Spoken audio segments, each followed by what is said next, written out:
কষ্ট বুকে নিয়ে তো ফিরে আসছে এদেশের মানুষের জন্য। এখানে আমার তো কোনো চাওয়া পাওয়া নেই। পালাবো না, কোথায় পালাবো? পালাবো না। নিশ্চিতভাবেই কানের কাছে এখনো বাজে দম্ভ ভরা কথাগুলো। বিএনপির মহাসচিব মির্জা ফখরুল ইসলাম আলমগীরকে উদ্দেশ্য করে যে বক্তব্য একসময় দিয়েছিলেন আওয়ামী লীগের সাধারণ সম্পাদক এবং সাবেক সড়ক পরিবহন ও সেতুমন্ত্রী ওবায়দুল কাদের, একসময় যাকে মানুষ ভালোবেসে বা ঘৃণায় কাউয়া কাদের বলেও ডাকত। ভাগ্যের নির্মম পরিহাসে 5ই আগস্টের গণঅভ্যুত্থানের পর সেই পালাবোনা বলা মানুষটি নাকি সবার আগে দেশ ছেড়ে পালিয়ে গেছে, এমনটাই বিভিন্ন মহলে আলোচনা হচ্ছে।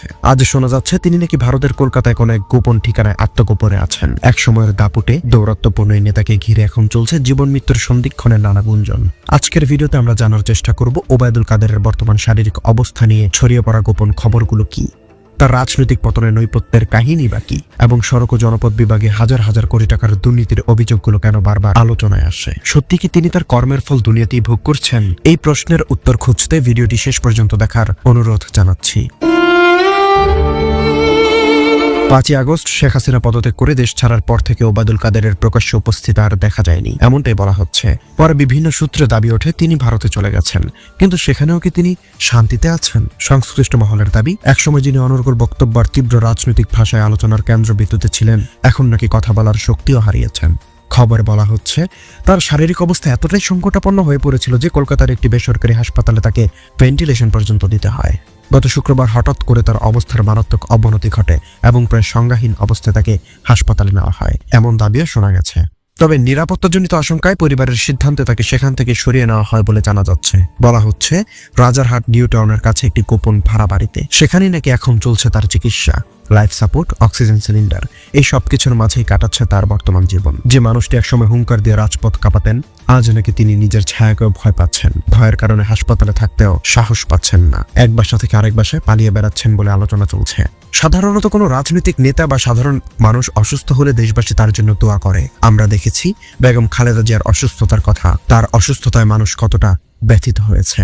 কিন্তু ওবায়দুল কাদেরের ক্ষেত্রে সামাজিক যোগাযোগ মাধ্যমে চিত্রটা নাকি সম্পূর্ণ ভিন্ন। তার অসুস্থতার খবর অনেক জায়গায় উল্লাস, ক্ষোভ আর তীব্র প্রতিক্রিয়া দেখা যাচ্ছে। কেউ কেউ তো তার মৃত্যুর সংবাদ নিয়ে আগাম আলোচনা শুরু করে দিয়েছিলেন, এমন কথাও শোনা যায়। কেন এই বিপুল ঘৃণা, কেন এই আক্রোশ? অনেকে ধর্মীয় ও নৈতিক দৃষ্টিকোণ থেকে এটাকে পাপের শাস্তি কিংবা প্রাকৃতিক প্রতিশোধ হিসাবে আখ্যা করেছেন। তাদের ধারণা ওবায়দুল কাদের তার কর্মফল দুনিয়াতেই ভোগ করছেন। এছাড়া সম্প্রতি সামাজিক যোগাযোগ মাধ্যমে ওবায়দুল কাদেরের একটি ছবি ব্যাপকভাবে ভাইরাল হয়েছে। ছবিতে দেখলে তাকে চেনার উপায় নেই, বিধ্বস্ত চেহারা, অসহায় দৃষ্টি। অনেকের কাছে তাকে দেখে মনে হয়েছে যেন ক্ষমতার দম্ভে অন্ধ হয়ে যাওয়া মিশরের সেই জালিম শাসক ফেরাউনের মতোই কোনো এক অভিশাপ তাকে গ্রাস করেছে। একসময় ক্ষমতা, অর্থ, প্রভাব সবকিছু থাকা সত্ত্বেও আজ তিনি নাকি রিক্ত ও নিঃস্ব অবস্থায় দিন কাটাচ্ছেন। ইসলামী শিক্ষা ও নৈতিকতার আলোকে অনেকেই বলেন কিছু পাপের শাস্তি আল্লাহ তাআলা আখিরাতের আগেই দুনিয়াতেই দিয়ে দেন, যাতে অন্যরা শিক্ষা নিতে পারে। এই পাপগুলোর মধ্যে জুলুম, অহংকার ও দুর্নীতি অন্যতম। সমালোচকদের মতে ওবায়দুল কাদের ছিলেন তেমন একজন ক্ষমতাধর শাসক, যার জুলুম থেকে রেহাই পায়নি সাধারণ মানুষ থেকে শুরু করে বিরোধী দলের নেতাকর্মীরাও। ক্ষমতার দম্ভে তিনি মানুষকে তুচ্ছ-তাচ্ছিল্য করতেন, দুর্বলদের উপর চালাতেন স্টিম রোলার। মিথ্যা দিয়ে সত্যকে ঢেকে রাখার যে অপচেষ্টা তিনি বছরের পর বছর করে এসেছেন, আজ সেই মিথ্যাই যেন তাকে গ্রাস করেছে। এখন আসুন একটু নজর দিই তার তথাকথিত আমলনামার দিকে, অর্থাৎ তার সময়কার দুর্নীতির খতিয়ানে। মুখে সততার বুলি আড়লে বাস্তবে ওবায়দুল কাদেরের আমলে সড়ক ও জনপদ বিভাগ পরিণত হয়েছিল দুর্নীতির মহা আখড়ায়। ট্রান্সপারেন্সি ইন্টারন্যাশনাল বাংলাদেশ TIB এর গবেষণা অনুযায়ী তার সময় সড়ক খাতে প্রায় 29,239 কোটি টাকা থেকে শুরু করে 50,835 কোটি টাকা পর্যন্ত দুর্নীতি হয়েছে বলে অভিযোগ উঠেছে। অঙ্কটা একবার ভেবে দেখুন, এটি কেবল সংখ্যা নয়, এটি জনগণের খামচার অর্থ। গত 15 বছরের আওয়ামী লীগের শাসনামলের মধ্যে প্রায় 12 বছর এই গুরুত্বপূর্ণ মন্ত্রণালয়ের দায়িত্বে ছিলেন ওবায়দুল কাদের।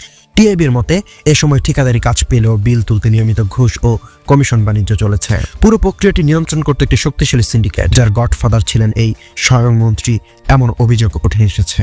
গবেষণায় বলা হয়েছে কোনো প্রকল্পের কাজ পেতে ঠিকাদারের মোট ব্যয়ের 10 থেকে 20% টাকা ঘুষ দিতে হতো। এখানেই শেষ নয়, কার্যদেশ কেনাবেচা, লাইসেন্স ভাড়া এবং স্থানীয় পর্যায়ের চাঁদাবাজিতে চলে যেত আরো 2 থেকে 6%। সব মিলিয়ে একটি প্রকল্পের মোট ব্যয় থেকে 23% থেকে 40% টাকা চলে যেত দুর্নীতির পেটে, অর্থাৎ রাস্তার জন্য বরাদ্দ টাকার প্রায় অর্ধেকই গায়েব হয়ে যেত। এর ফলাফল কি? আমরা পেতাম নিম্নমানের রাস্তা, যেগুলো সামান্য বৃষ্টিতেই ভেঙে পড়তো। সড়ক নির্মাণে ব্যয়ের দিক থেকে বাংলাদেশের বিশ্বের যেন রেকর্ড করেছে, কিন্তু মানের দিক থেকে থেকেছে তলানিতে। প্রতিবেশী ভারতে যেখানে 4 লেনের মহাসড়ক নির্মাণে কিলোমিটার প্রতি ব্যয় 10 থেকে 12 কোটি টাকা, সেখানে বাংলাদেশের এই ধরনের সড়ক নির্মাণে দেখানো হয়েছে 21 থেকে 100 কোটি টাকা পর্যন্ত। সমালোচকদের দাবি, ইউরোপ আমেরিকার চেয়ে বেশি খরচ দেখিয়ে রাস্তা বানানো হয়েছে, আর সে অতিরিক্ত টাকা গেছে কাদের ও তার সাঙ্গপাঙ্গদের পকেটে। বিশ্বব্যাংকের একাধিক প্রতিবেদনে পর্যন্ত বাংলাদেশের সড়ক নির্মাণ খাতকে বিশ্বের অন্যতম দুর্নীতিগ্রস্ত খাত হিসাবে উল্লেখ করা হয়েছে। আরো একটি ভয়ঙ্কর কিন্তু বাস্তব বিস্ময়কর তথ্য, একটি প্রকল্পে শুধু বৃক্ষরোপণের জন্য বরাদ্দ ছিল 74 লক্ষ টাকা, কিন্তু সরেজমিনে গিয়ে গবেষকরা একটি গাছের চারাও খুঁজে পাননি। অর্থাৎ কোনো গাছ না লাগিয়ে পুরো 74 লক্ষ টাকা লুট করা হয়েছে। একই তো বলা হয় পুকুর চুরি নয়, গোটা সাগর চুরি। এই চুরির প্রক্রিয়াটিও ছিল বেশ পরিকল্পিত ও সাজানো গোছানো। সরকারি ক্রয় আইনকে কার্যত বৃদ্ধাঙ্গুলি দেখিয়ে ম্যাট্রিক্স পদ্ধতিতে নামের এক অদ্ভুত নিয়ম চালু করা হয়েছিল, যার আড়ালেই চলত কোটি কোটি টাকার লুটপাট।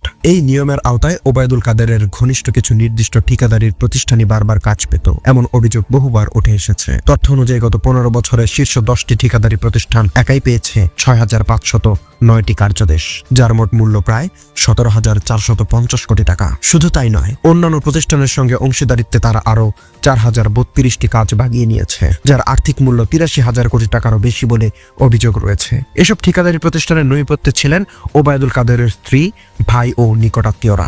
ইজিপি বা ইলেকট্রনিক্স টেন্ডারিং সিস্টেমকে কাগজে কলমে স্বচ্ছতায় প্রতীক বলা হলেও বাস্তবে সেখানে ছিল শুভঙ্করের ফাঁকি। অভিযোগ রয়েছে সংশ্লিষ্ট কর্মকর্তারা ঘুষের বিনিময়ে পছন্দের ঠিকাদারদের আগেই প্রাক্কলিত ব্যয় বা এস্টিমেটেড কস্ট জানিয়ে দিতেন, ফলে টেন্ডারে সবাই একই দর দিত এবং পরে লটারির মাধ্যমে কাজ ভাগ করে নিত সেই সিন্ডিকেটের সদস্যরা।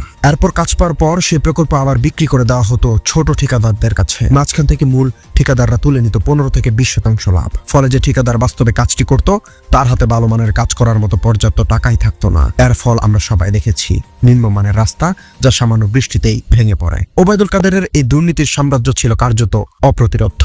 কেউ প্রতিবাদ করলে তাকে বদলি করা হতো, আবার কাউকে কালো তালিকাভুক্ত করার হুমকি দেওয়া হতো। ক্ষমতার দাপট এতটাই ছিল যে ভয়ে মুখ খুলতে সাহস পেত না কেউ। অথচ আজ সেই ক্ষমতার দম্ভ মাটির সঙ্গে মিশে গেছে। জুলাইয়ের গণঅভ্যুত্থানের পর যখন তিনি দেশ ছেড়ে পালালেন, তখন কি তিনি তার অবৈধভাবে জমানো হাজার হাজার কোটি টাকা সঙ্গে নিতে পেরেছেন? পারেননি। আজ তার যে শারীরিক ও মানসিক অবস্থা তা আমাদের সবার জন্য এক বড় শিক্ষা। নির্যাতিত মানুষের চোখের জল, এতিমের সম্পদ আত্মসাৎ, ক্ষমতার অপব্যবহার, এসবের বিচার প্রকৃতি নিজেই করে। তিনি ভেবেছিলেন কেউ দেখছে না, কেউ বিচার করবে না, কিন্তু প্রবাদ তো আছেই, সময়ের 1 ফোর, অসময়ের 10 ফোর। আজ তিনি এমন এক জায়গায় এসে দাঁড়িয়েছেন যেখানে নিজের অর্জিত সম্পদ ভোগ করার মতো শারীরিক সক্ষমতাও তার নেই। এই পরিণতি দেখে আওয়ামী লীগের অন্য পলাতক নেতারাও নিশ্চয়ই ভেতরে ভেতরে কাঁপছেন, কারণ পাপ কখনো বাপকেও ছাড়ে না। একসময় ওবায়দুল কাদের বলতেন খেলা হবে, খেলা হবে, আর আজ খেলা হয়েছে ঠিকই, কিন্তু সেই খেলায় তিনি হেরে গেছেন মানবতার কাছে, সত্যের কাছে, প্রকৃতির বিচারের কাছে। প্রিয় দর্শক, ওবায়দুল কাদেরের এই করুণ পরিণতি সম্পর্কে আপনার মতামত কি? কমেন্টে জানাতে ভুলবেন না। আপনারা কি মনে করেন এটি তার কৃতকর্মের ফল, নাকি শুধু শারীরিক অসুস্থতা হিসেবেই দেখা উচিত? কমেন্ট করে অবশ্যই জানাবেন। ভিডিওটি ভালো লেগে থাকলে লাইক দিন এবং শেয়ার করে সবাইকে সত্য জানার সুযোগ করে দিন। দেখা হবে পরবর্তীতে নতুন কোনো ভিডিওতে। ততক্ষণ পর্যন্ত সবাই ভালো থাকুন, সুস্থ থাকুন। আল্লাহ হাফেজ।